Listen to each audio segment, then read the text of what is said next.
তাকে অপসারণ না হওয়া পর্যন্ত আমাদের এই আন্দোলন চলমান থাকবে। আর যদি তাকে অপসারণ করা হয়, আমরা যে কোনোভাবে আলোচনায় আমরা যেতে রাজি আছি।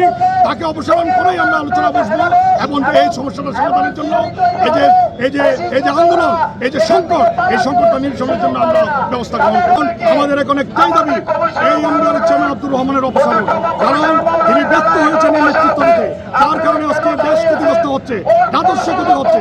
যেখানে একটা ফিসকাল ইয়ারের শেষ পর্যায়ে আমরা অফিসে বসে জাতীয় রাজস্ব আহরণের জন্য নিজেকে নিয়োজিত রাখবো, ঠিক তা না করে তিনি আমাদেরকে গেট বন্ধ করে দিয়ে রাস্তায় নামিয়ে দিয়েছেন। সেজন্য এই শাটডাউন প্রোগ্রামটা চলমান থাকবে। সরকার তো আমাদেরকে আলোচনায় ডাকছেন না বিভিন্নভাবে। সরকার যদি এখন এই আলোচনাটাকে ফরমালি, আমরা এখন তার সাথে আলোচনায় করবো। আমরাও চাই সংকট নিরসন হোক। সরকার আমাদেরকে ভয়ভীতি প্রদর্শন করছে যে এনবিআর সংস্কার, এটা আমাদের প্রাণের দাবি। আমরা যে কোনো কিছুর বিনিময়ে সকল ষড়যন্ত্র উপেক্ষা করে আমরা আমাদের আন্দোলন চালিয়ে যাব।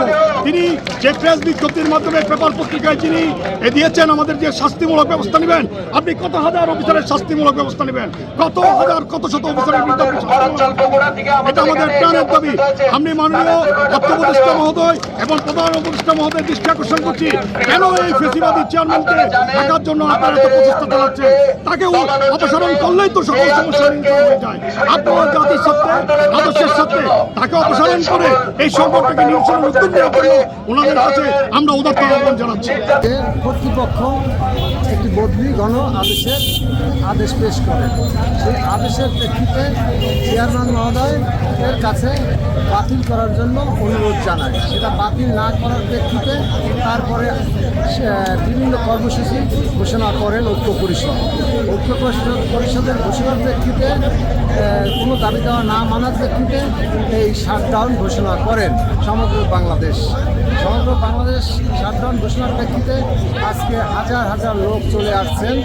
এই দাবি না মানা পর্যন্ত আন্দোলন এখানে চলবে।